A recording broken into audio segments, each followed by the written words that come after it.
Friends, जय हिंद। Welcome back to our YouTube channel. Friends, आपने देखा होगा इस तरीका के न्यूज आर्टिकल्स आपको आज भी 2025 21वीं सदी में भी ये आपको देखने के लिए मिलते हैं।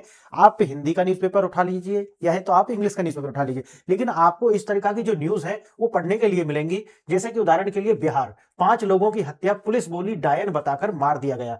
और ये ज्यादा पुरानी नहीं, 7 जुलाई 2025 की घटना है। आगे देखिए इस तरीका की न्यूज, डायन बताकर 5 लोगों को जिंदा जलाया गया। परिवार ने बताया बताया क्या हुआ था, पूरी बात जो है परिवार ने बताई। आगे देखिए बीबीसी का एक है ये, डायन प्रथा क्या होती है जिसके नाम पर बिहार में 5 लोगों की जिंदा जलाकर हत्या की गई। आगे देखिए ये हिंदुस्तान, बिहार में डायन कहने के विवाद, कपल की हत्या, 2 महिलाएं घायल, फायरिंग और चाकूबाजी। आगे देखिए ये हिंदुस्तान का आर्टिकल, सिर मुंडवाया, पेशाब पिलाया और फिर खूब पीटा, पति की मौत और पत्नी को। ये आपने ऐसी जो न्यूज है वो आए दिन कोई भी एक न्यूज़पेपर उठा ले आपको लगभग लगभग मिल जाएंगे। लेकिन आज मैं आपको बताता हूं कि इसकी जो ये जो प्रथा है ये आई कहां से है और इसकी जो शुरुआत है वो होती किस तरीका से है। और आज अगर ये भारत में, क्योंकि भारत में ये उन पिछड़े इलाकों में है, आप जैसे झारखंड हो गए जहां आदिवासी इलाके हैं, बिहार में भी जहां पर आदिवासी और जहां पर कुछ पिछड़े हुए इलाके हैं, वहां इस तरीका की न्यूज आपको देखने के लिए मिलती है। देखिए ये जो प्रथा है वाकई तो ये वहीं से शुरू होती है जहां से बीबीसी आता है, समझ गए। लेकिन बीबीसी इस तरीका की जो खबर है वो जो है बताएगा नहीं अपने देश की, क्योंकि आज वहां ये घटना नहीं होती। लेकिन ये आयातित जो है भारत में आया वहीं से है। देखिए मैं बताता हूं आपको किस तरीका से। डायल प्रथा का जो शुरुआत है वो यूरोप के अंदर होती है, और यूरोप के अंदर ये जो शुरुआत है लगभग 1400 के आसपास होती है, और ये घटना चलती है 1782 तक। देखिए ये जो है ये शुरुआत कैसे होती है, ये जो शुरुआत है जहां जो इसकी वजह जब थी वही आज है। इसकी शुरुआत होती है वासना और जो प्रॉपर्टी है उसके लिए। अब प्रॉपर्टी हड़पनी है, अगर कोई महिला है वो अकेली रह गई है, या लगता है इस तरीका के दरिंदों को कि भाई ये महिला अकेली है, इसके पास ये संपत्ति है, तो उसको जला करके मार देंगे। उस दूसरा है अपनी वासना पूरी करने के लिए भी इस तरीका की घटनाओं को अंजाम दिया जाता है। अब मैं आपको शुरू से बताता हूं हुआ क्या था, ये घटना शुरू कैसे हुई थी। चर्च के पादरी यौन संबंध से इंकार करने वाली या अमीर विधवा महिलाओं को निशाना बनाते थे। 2.5 लाख से ज्यादा जिंदा जलाई गई। यूरोप में लगभग 400 वर्षों तक ये क्रूरता कानून बनाकर संस्थागत चलती रही। अब होता क्या है, अंग्रेजों के साथ ये भारत में आ जाती है। अब जब भारत में आती है तो ये जो है अंधविश्वास का फॉर्म जो है उसका जो रूप है वो ले लेती है। उन्होंने क्रांतिकारी महिला और विधवाओं की संपत्ति हड़पने के लिए यही कानून है, इसको हथियार बनाया था, डायन यानी कि विच। ठीक, 21वीं सदी में भी भारत में ये जो है आंकड़े आप देख करके चौंक जाएंगे। एनसीआरबी के जो डेटा है वो ये कहते हैं अब तक जो है लगभग 2500 हत्याएं जो है ऐसी जो है भारत में हो चुकी हैं। आज भी बिहार हो, झारखंड हो, ऐसे जो राज्य हैं जहां जमीन हड़पने के लिए या फिर अपनी वासना पूरा करने के लिए महिलाओं को डायन कहकर के मार दिया जाता है। लेकिन मैं आपको बताऊंगा आगे इसमें जाकर के कि ऐसी शुरुआत कौन सी विचार से हुई और कौन सी 2 किताबें थी जिन्होंने इसकी जो शुरुआत है वो की या इसको एक संस्थागत रूप दे दिया। आइए देखते हैं।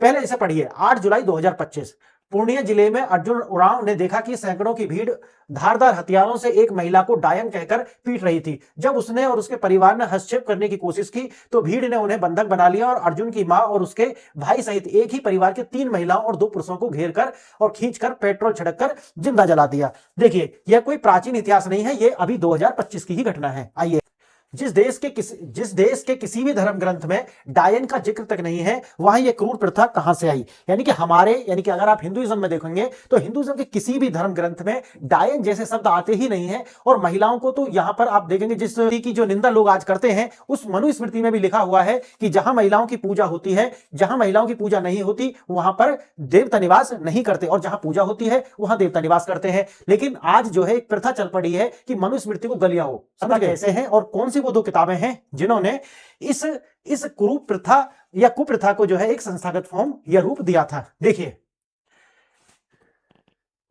जर्मनी के सेंट मैक्सिमिन की एक छोटी सी बस्ती में ईवा नाम की एक खूबसूरत और समझदार महिला रहती थी।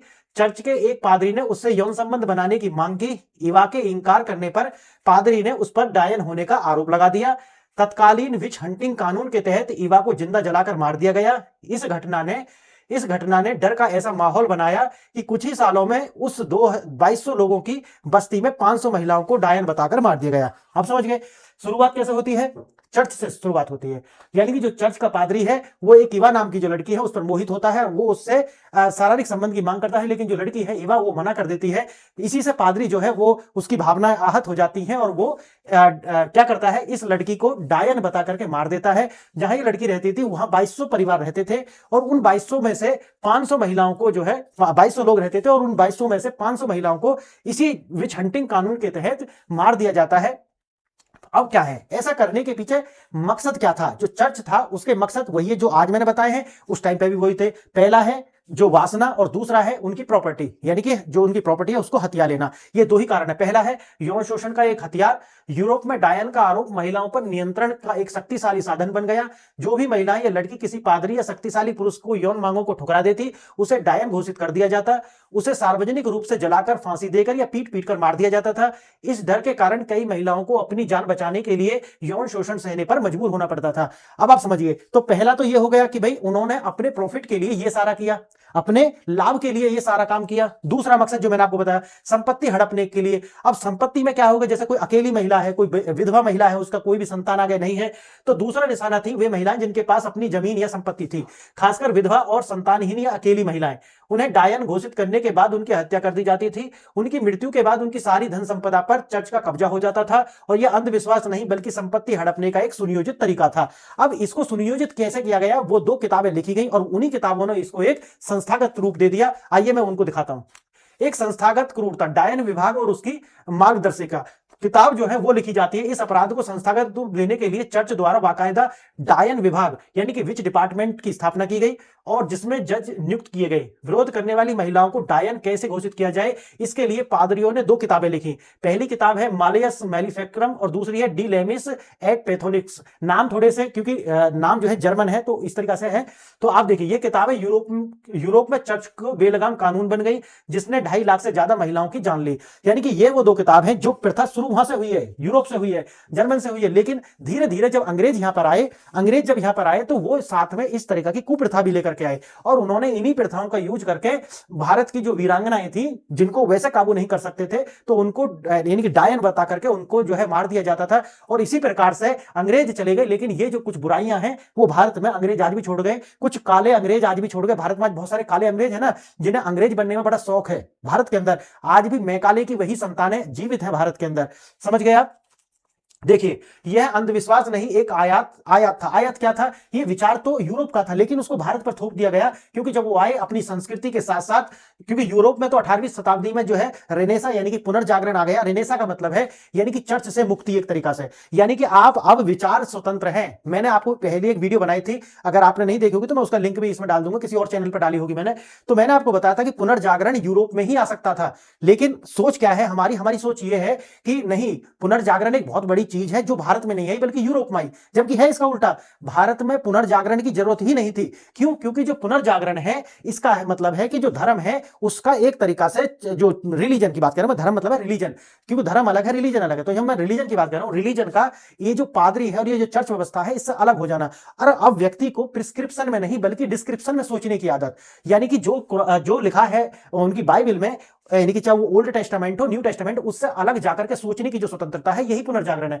जबकि भारत में जो है सोचने की जो स्वतंत्रता है वो पहले से ही रही है। यानी कि यहां तो गुरु और शिष्य की जो बीच की जो तर्क वितर्क की परंपरा है वो ऑल्सो यानी कि ऑलवेज अवेलेबल हियर, लेकिन यूरोप में ये नहीं थी। इसीलिए वहां पर पुनर्जागरण हुआ। अब पुनर्जागरण होने से क्या हुआ, विच हंटिंग के खिलाफ आवाजें उठने लगी। लेकिन ठीक उसी समय अंग्रेज भारत आ रहे थे, वे अपने साथ अपनी भाषा, संस्कृति और विच हंटिंग का जो कानून है वो भी साथ लेकर आए। औपनिवेशिक हथियार, भारतीय प्रतिरोध को कुचलने का जो ये एक तरीका था, क्या हुआ, अंग्रेजों ने आदिवासी समाज की बहादुर महिलाओं और क्रांतिकारियों को डायन घोषित करना शुरू कर दिया जो उनके शासन का विरोध करती थी। इसका सबसे बड़ा उदाहरण 1857 के संग्राम में नाना साहेब की दत्तक बेटी मैना कुमारी, याद रखना ये कौन है, मैना कुमारी है। इनको भी, मैना कुमारी को भी क्या कर दिया था, अंग्रेजों ने क्या बना दिया था, विच कह करके उनकी हत्या की गई थी। और पकड़े जाने पर अंग्रेज सैनिकों ने उन्हें अमानवीय यातनाएं दी और डायन का आरोप लगाकर जिंदा जला दिया। समझ गए आप? इसे समझ गया? देखिए अब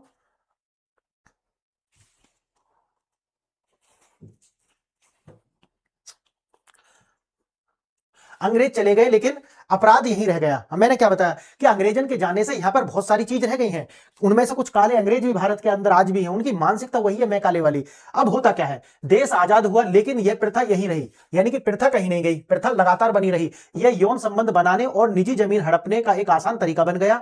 अब चर्च की जगह स्थानीय भूमाफियाओं ने, अब चर्च तो कुछ कर नहीं सकता, वैसे चर्च भी जो है अच्छा खासा प्रभाव रखता है अभी भी जो आदिवासी क्षेत्र है, लेकिन अब क्या है कि वही जो ट्रिक है वो पकड़ ली भूमाफियाओं ने। अपराधी इस हथियार का इस्तेमाल करते हैं और लोगों को भड़का देते हैं कि अगर उन्हें लगता है कि अगर ये जो महिला है अगर ये रास्ते से हट जाती है तो इसकी जो प्रॉपर्टी है वो हमारी होगी, तो वो क्या करते हैं कि कुछ लोगों को भड़का देते हैं, जिससे जो बिहार वाली जो घटना मैंने अभी आपको पीछे बताई, और ये हर साल ऐसी 10-20-50-100 घटनाएं होती हैं भारत के अंदर आज भी। पीड़ितों में ज्यादातर वृद्ध, विधवा या अकेली महिलाएं होती हैं जिनके पास अपनी जमीन होती है। मकसद वही है, बस चेहरा नया है। मकसद क्या था जब शुरू में ये कानून यूरोप में आया था, उस समय भी मकसद क्या था, मकसद था यौन वासनाओं की पूर्ति और संपत्ति पर कब्जा। संपत्ति पर कब्जा जब चर्च करता था, आज भूमाफिया करता है। आज का भारतीय सच, यौन हिंसा और सजा, जमीन हथियाना और जातिगत शोषण, आज भी यही चल रहा है। देखिए आंकड़ों की गवाही, मैंने बताया था एनसीआरबी की जो डेटा है, नेशनल आपराधिक रिकॉर्ड ब्यूरो, वो कहता है कि साल 2000 से अब तक डायन बताकर कितनी हत्याएं की गई हैं, 2500 से ज्यादा। 2015 से 2020 के बीच डायन प्रथा प्रतिशोध अधिनियम पारित करना पड़ा था, और यह सिर्फ मामले हैं जो पुलिस तक पहुंचे हैं, यानी कि ये वो मामले हैं जो पुलिस तक पहुंचे हैं, लेकिन कितने मामले ऐसे होंगे जो पहुंचे ही नहीं होंगे, रिपोर्ट ही नहीं हुए होंगे। निरंतर ट्रस्ट है, एक निरंतर ट्रस्ट है, सर्वे उसने एक सर्वे किया है, वो बताता है कि दलित और शोषित जातियों से जो इसमें शामिल जो महिला हैं, जो पीड़ित हैं, उनकी संख्या ज्यादा है, और मात्र एक महिला है जो उच्च जाति से है जो इसका शिकार बनी है। समझ गए आप। अब आता है डायन बोलता था लोग, यानी कि लड़का है जो जिसकी मां को मार दिया गया है, वो बता रहा है कि मेरी मां को क्या बोलते थे, डायन बोलते थे। अब मां ने जो है शिकायत की, थाना प्रभारी की वजह से मेरी मां की जान गई है, क्योंकि थाना प्रभारी ने एक्शन ही नहीं लिया। मेरी मां की जान जो है किसने ली है, थाने प्रभारी की वजह से गई है, क्योंकि हो सकता है वो भी मिला हुआ हो इनसे। समझ गए ना आप। तो ये उसके जो बच्चा है जो बच गया था, उसने ये बात कही है। एक खामोश समाज और बेअसर कानून।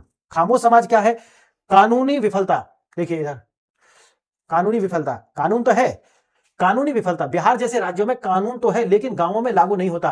पीड़ित महिलाएं शिकायत करने से डरती हैं क्योंकि उन्हें कार्रवाई का कोई उम्मीद नहीं। मानो शिकायत करता है, पता चला कि वो पुलिस वाले ने ही बता दिया जाकर के उस आदमी को जो इसे मारना चाह रहा है, या जिसने वो लोगों को जो समूह इकट्ठा किया जो इसे विच हंटिंग कराएगा इसकी।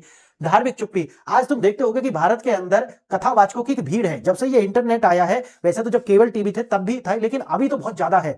अब ये जो भीड़ है, जो ये भीड़ है धर्म गुरुओं की, क्योंकि ये बहुत अच्छा व्यवसाय बन गया। धर्म गुरु का व्यवसाय पहले भी अच्छा था, लेकिन आज तो बहुत ही ज्यादा फल फूल गया है। और इतना फल फूल गया है कि एक बार बात करने लगो तो हिंदू समाज सोया हुआ है। वो 5 साल के बच्चे को भी भगवान मानने को तैयार है। आप समझिए, स्थिति इतनी विकट है कि लोग जो है वो पत्थर के और जो वो होते हैं ना, जो पीतल के लड्डू गोपाल, उनको लेकर के चलते हैं, लेकिन वो ये नहीं देख रहे कि उनका होने वाला क्या है भविष्य में, और ना ही उन्हें इतिहास का पता कि उनके साथ हुआ क्या है पीछे। लेकिन आज वो सोच रहे हैं कि जैसे हम जी रहे हैं हम वैसे ही जीते रहेंगे। समझ गए। और ये जो धार्मिक गुरु हैं जो लेकर के बैठे अपनी संस्था, राधे राधे की बात करेंगे और चिकनी चुपड़ी बात करेंगे, लेकिन ये इन्होंने कभी ये नहीं कही कि भाई हमारे किसी भी धर्म ग्रंथ में इस तरीका की जो प्रथाएं हैं उनका उल्लेख नहीं है। ना तो डायन जैसे शब्द आते हैं। इनकी जो चुप्पी है, लगता है कि ये एक मौन स्वीकृति है, और नहीं तो इनको बोलना चाहिए। इनको बोलना चाहिए जो भारत की समस्याएं हैं उन पर बोलना चाहिए, लेकिन ये क्या है, डरते हैं। ये हैं जो कैंसिल कल्चर से डरते हैं। ये क्या धर्म गुरु होंगे जो अपने समाज को ही नहीं जगा पाए।